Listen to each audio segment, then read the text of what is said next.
1200 participants sont attendus aux assises nationales sur les naissances. C'est l'annonce faite par le porte-parole du gouvernement Wilfried Léon-Goumbédi lors d'un entretien accordé à des chaînes de télévision. Ce monde sera composé des membres de la classe politique, de l'opposition comme de la mouvance présidentielle, des intellectuels de la diaspora, des têtes couronnées, des femmes et des groupes organisés. Il y aura également des représentants des populations rurales, ceux-là qui n'ont pas été à l'école, fait savoir Météo Info. Cette diversité de participants a pour objectif de permettre à toutes les couches de la société de participer au débat devant aboutir à des mesures pour le bien de tous. Les débats auront lieu aussi bien en français qu'en langue nationale pour que chacun apporte sa contribution. Car, selon le porte-parole du gouvernement, il est d'une importance capitale que tout le monde dans le pays entende ce qui se dira lors des débats pour qu'à la fin, ceux-là qui avaient déjà fait l'erreur de faire des enfants qui ne sont pas en adéquation avec leurs revenus puissent sensibiliser leurs proches à ne pas commettre les mêmes erreurs qu'eux. Au thème des assises, il y aura une synthèse des débats et peut-être une orientation nationale sur les naissances.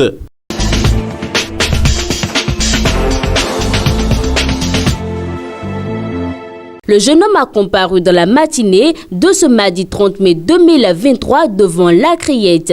Il est jugé pour association de malfaiteurs, acte de terrorisme consistant en un enlèvement, une séquestration, extorsion de fonds et vol à main armée. C'est le premier dossier au rôle de la deuxième session criminelle de la Chambre des jugements 2022-2023. Le procureur spécial Mario Metonou a requis 10 ans de réclusion criminelle contre le prévenu après avoir requalifié les faits qui lui sont reprochés. Au thème du procès, les chefs d'accusation ont été requalifiés en association de malfaiteurs, vol à main armée, enlèvement et séquestration, extorsion de fonds. L'accusé a déjà passé 4 ans en prison.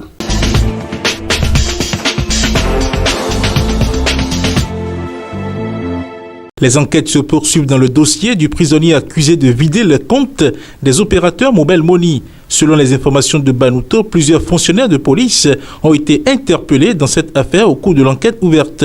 Il s'agit des agents de la garde pénitentiaire de la prison civile d'Akpro-Misrété où est détenu le mis en cause. Ces agents sont soupçonnés d'avoir une complicité dans l'affaire du détenu de la prison civile d'Akpro-Misrété. Cette affaire a éclaté après plusieurs plaintes adressées à la Cour de répression des infractions économiques et du terrorisme Criette. Le prisonnier a été identifié comme le cerveau d'un réseau de soustraction frauduleuse d'argent sur des comptes des opérateurs Mobile Money. Il officie depuis son lieu de détention avec des complices qui l'aident à identifier ses victimes et font également les opérations de retrait de fonds. Selon la source de Banouto, l'épouse du prisonnier, sa sœur et un proche ont été placés sous mandat de dépôt. D'autres personnes sont poursuivies sous convocation. Près de 70 opérateurs victimes ont été enregistrés. La liste pourrait s'élargir dans les prochains jours.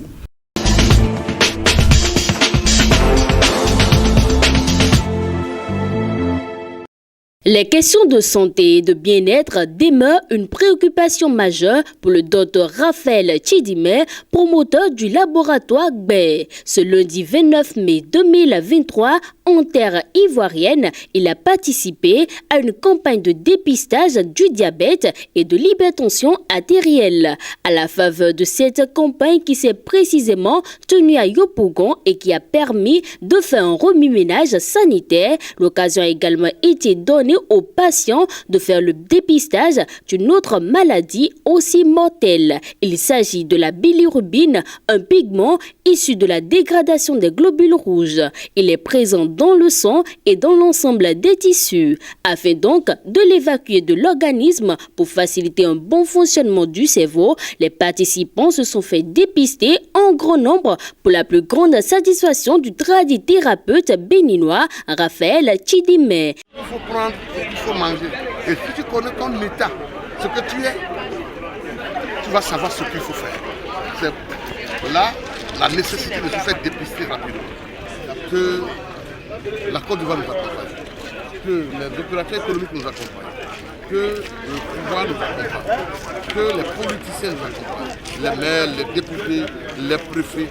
Je veux que toute la population nous accompagne, les artistes nous accompagnent, les comédiens, les musiciens, les humoristes, tous ceux-là qui nous accompagnent. parce que ça nous permettra de connaître le taux de prévalence du diabète en Côte d'Ivoire. Il faut souligner que cette campagne vise essentiellement à battre le record d'1 million d'Ivoiriens dépistés.